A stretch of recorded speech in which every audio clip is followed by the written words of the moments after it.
लातूरच्या जिल्हा परिषद शाळेमधील शिक्षकांवर निलंबनाची टांगती तलवार आहे।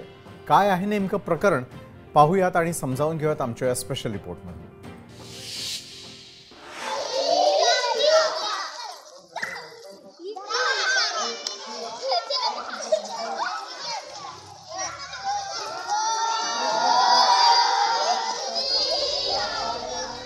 लातूर जिल्हा परिषदेअंतर्गत प्राथमिक शिक्षक प्राथमिक पदवीधर पदावर कार्यरत 187 शिक्षकांनी अद्याप जात प्रमाणपत्र आणि जात वैधता प्रमाणपत्र सादर केलेलं नाही।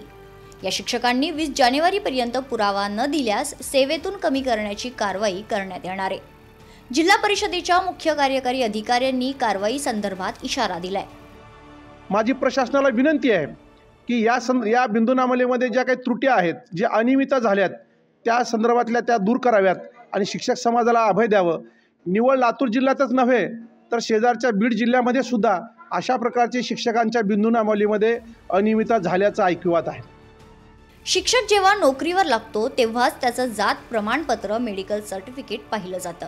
आता हा प्रश्न कशामुळे उद्भवलाय? बिंदूनामावलीची माहिती देण्यास प्रशासनाकडून टाळाटाळ केली जात असल्याचा आरोप यावेळी शिक्षकांनी केलाय। बिंदूनामावलीतील त्रुटी दुरुस्त करून शिक्षकांना न्याय मिळवून द्यावा अशी मागणी यावेळी करण्यात येते।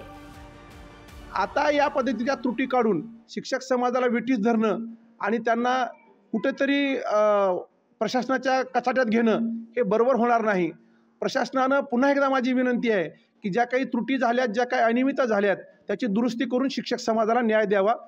187 लोक त्या बिंदूनामावलीनुसार काही ओपनचे, काही लिंगायत, काही मुस्लिम, बाकीचे अजून जातीचे सर्व लोक अशी 187 लोकांची यादी पाठवलेली आहे।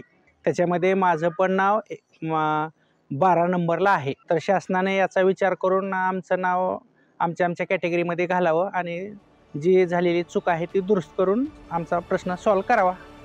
बिंदूनामावलीच्या आधारे 187 शिक्षकांना नोटिसा बजावण्यात आल्या आहेत। यानुसार शिक्षकांचे जे खुलासे सादर होतील त्यानुसार कारवाई केली जाणार असल्याचं प्राथमिक शिक्षण अधिकारी वंदना फुटाणे यांनी सांगितलंय।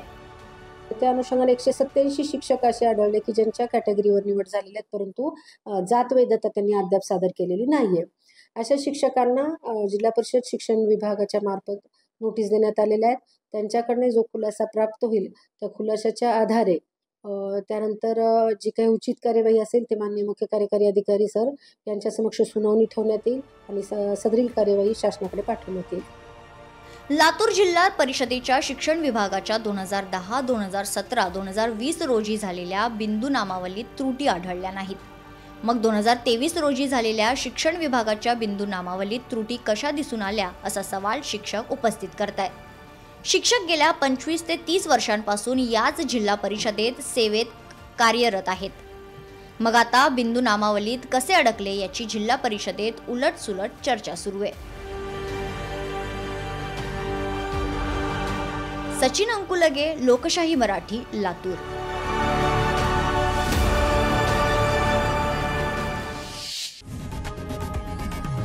लोकशाही मराठी ऐका, पहा, जागरूक रहा।